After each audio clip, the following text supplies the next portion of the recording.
This is lesson 6-2, operations with polynomials. I'm sorry, I forgot to put 6-2 in here, which means we're going to be adding and subtracting and also multiplying polynomials. So here's some vocabulary. A polynomial is an expression made up of monomials. So then a monomial means a number, a variable, or the product of numbers and variables. So an example of a monomial would be like 6xy to the fourth, maybe. That's a monomial because it's got everything multiplied together. The degree of a monomial is the sum of the powers on the variables. So if I was looking at this one that I just wrote, I would add up the exponents 1 and 4, and it would be a degree 5. And if you have more than one term, like in a polynomial, the degree of the polynomial is the highest degree monomial, basically. So here's some examples. We have to first state whether we have a polynomial, and then if so, state the degree. So in letter A, we've got 1/6 x to the third y to the fifth minus 9x to the fourth. I've got two monomials here, so we would call this a binomial. So yes, it is a polynomial. And what's the degree? Well, the degree of the first term is 3 plus 5, or 8. The degree of the second term is 4. You're going to pick the highest degreed monomial, and that's the degree of the polynomial. So we've got a polynomial with degree 8. Now if we look at letter B, we've got x plus the square root of x plus 5.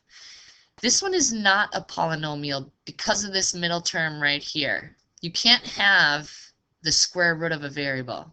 Okay?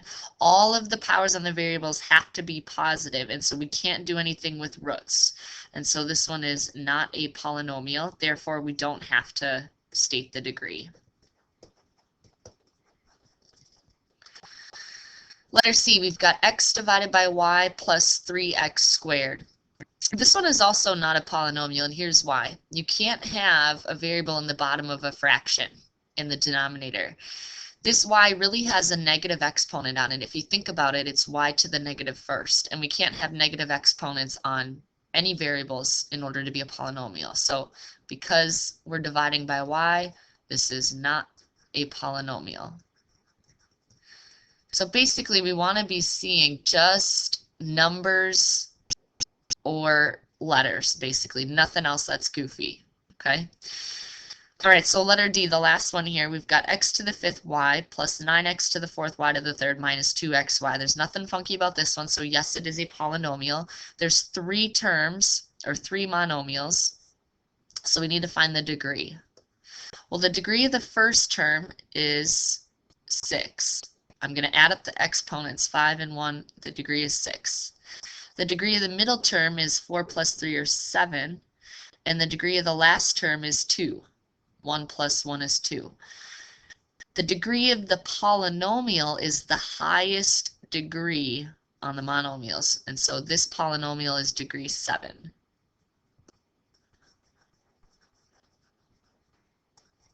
Okay. All right, now let's get into the adding and subtracting and multiplying of polynomials. So in this example, we're simplifying by adding. Always look at the symbol in between the two polynomials. We're adding here. In order to add polynomials, it's easy. You just combine like terms. So the x squareds go together. 5x squared and negative 3x squared gives me positive 2x squared. You don't change anything about the variable. We're not dealing with exponents here. We're simply just adding the numbers that are out in front. I can put the x's together. Negative 4x plus 1x, that gives me negative 3x, and then the constants, 1 plus negative 3, that's negative 2. So combining these together, I get 2x squared minus 3x minus 2. Now, I can show you one other way to do this. Instead of adding across like I did, we call this adding horizontally. You can also add vertically. So if you want to add vertically, what you're going to do is take the first polynomial and then line up the second polynomial underneath, making sure that you're lining up like terms. So I'm adding negative 3x squared, x squareds are lined up, plus 1x, x's are lined up, minus 3. I've got the constants lined up. So if you'd rather add vertically, straight up and down, you can certainly do that too. So now I add these numbers. 1 and negative 3 gives me negative 2. Negative 4 plus 1x gives me negative 3x. And 5x squared minus 3x squared or plus negative 3 gives me 2x squared. So there's another option. So two ways to do this. You can either add straight across, horizontal adding, or you can add vertically. No matter which method you use, you're going to get the same answer. And of course, you want to make sure that you're only adding variables that have the same powers on them. So making sure that they're like terms. Okay, here's a subtraction example. I'm going to show you two ways to do this one as well. We'll start with we'll start with horizontal subtraction, just going straight across with like terms, and then I'll also show you how to line them up vertically. Okay, so again, paying attention to the symbol in between the two here. We're subtracting, so I'm thinking of subtracting when I'm putting the like terms together. I've got a 3x squared minus 1x squared. That gives me 2x squared. Then I'm starting with negative 2x minus positive 4x. Negative 2 minus 4 gives me minus 6x.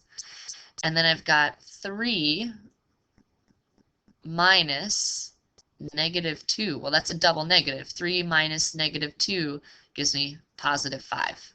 So 2x squared minus 6x plus 5. Okay. Now, if you want to line these up vertically, it's very simple. Put the first polynomial on top, 3x squared minus 2x plus 3. Now we're subtracting this time, so put a minus sign out in front. 1x squared plus 4x minus 2. Okay, now not every single time are your polynomials going to match like this. So you have to make sure that you keep the like terms in columns, and if you're ever missing an x, you just won't list anything in that column and move on to the next column. Okay, so subtracting down the columns here. 3 minus 1 gives me 2x squared. Negative 2 minus 4 gives me minus 6x. 3 minus negative 2 gives me positive 5. And it's the same thing. Okay? So two ways to think about it. You can use whatever method you like better. Okay, and then finally we get to multiplying polynomials. This first example is pretty easy. We've got a monomial out in front, just one term, times a trinomial, 3 terms in parentheses. That means we're going to use the distributive property and multiply 3 times. Starting with negative 2a times negative 3a squared. So you're going to multiply the numbers out in front. Negative 2 times negative 3 is positive 6. And now remember, when we multiply like bases, like a to the first times a squared, we add their powers. You get a to the third. Positive 6, a to the third. Now let's move on to the middle term. We've got negative 2 times negative 11. That's positive 22. And we've got a times a. Well, we know a times a is a squared. And then the last term, negative 2 times 20 is negative 40. So negative 2a times 20 is negative 40a. Okay, so this time your powers will change a little bit. Remember that when you're multiplying with like bases, you're going to add the exponents. Just using the distributive property. Okay, last one. This time we've got a trinomial, 3 terms, times a binomial, 2 terms. And we're going to use the distributive property again. So I need to take everything in this trinomial times both terms in the binomial. So I'm going to start by multiplying n squared times n, and then n squared times 4. So n squared times n, I'm going to add up the exponents, and I get n to the third. Then n squared times 4 gives me plus 4n. Now I need to multiply by the middle term, 6n times n, and 6n times 4. So 6n times n is 6n squared. I'm going to add that onto what I've already got, 6n squared. Then 6n times 4 is positive 24n, so we're going to add that on. Okay, and then finally now I need to take negative 2, because there's a subtraction sign in front of it, I'm going to think of it as a negative 2, times n, and negative 2 times 4. And I get minus 2n, and negative 2 times 4 is negative 8 or minus 8. Okay, so as you can see, when you multiply a trinomial times a binomial, 3 terms times 2 terms, you're going to end up with 6 terms. Now, this is not our final answer here because I can simplify certain things here. We've got some like terms that can go together. Okay, so to write your final answer, I recommend that you write the powers in descending order, meaning start with the highest power term and just go down from there. So I'm going to start with n to the third. After that, I'm going to do, oh, you know what I forgot here? I forgot an n squared on this. At the very beginning when I did n squared times 4, I forgot to write this in there. Okay, that's better. Okay, so start with the highest power, n to the third. Now move on to n to the second. So I've got 4 and 6, n to the seconds. That gives me 10 n to the second power. Now we're just adding, so you just add the numbers. We're not changing anything about our variable or the power.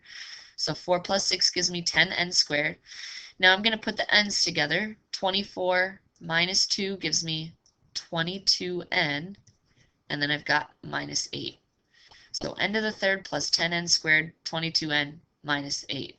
There's your final answer. Everything is simplified, and we've got 4 terms. Okay, I'd like you to try these 2 for class tomorrow. Make sure you have them done before you come to class. You're going to be better off if you're practicing these on your own. Remember that if you don't see a number in front of your x squared, like in this case here, you can think of it as a -1, -1, okay? That'll help you. See you tomorrow.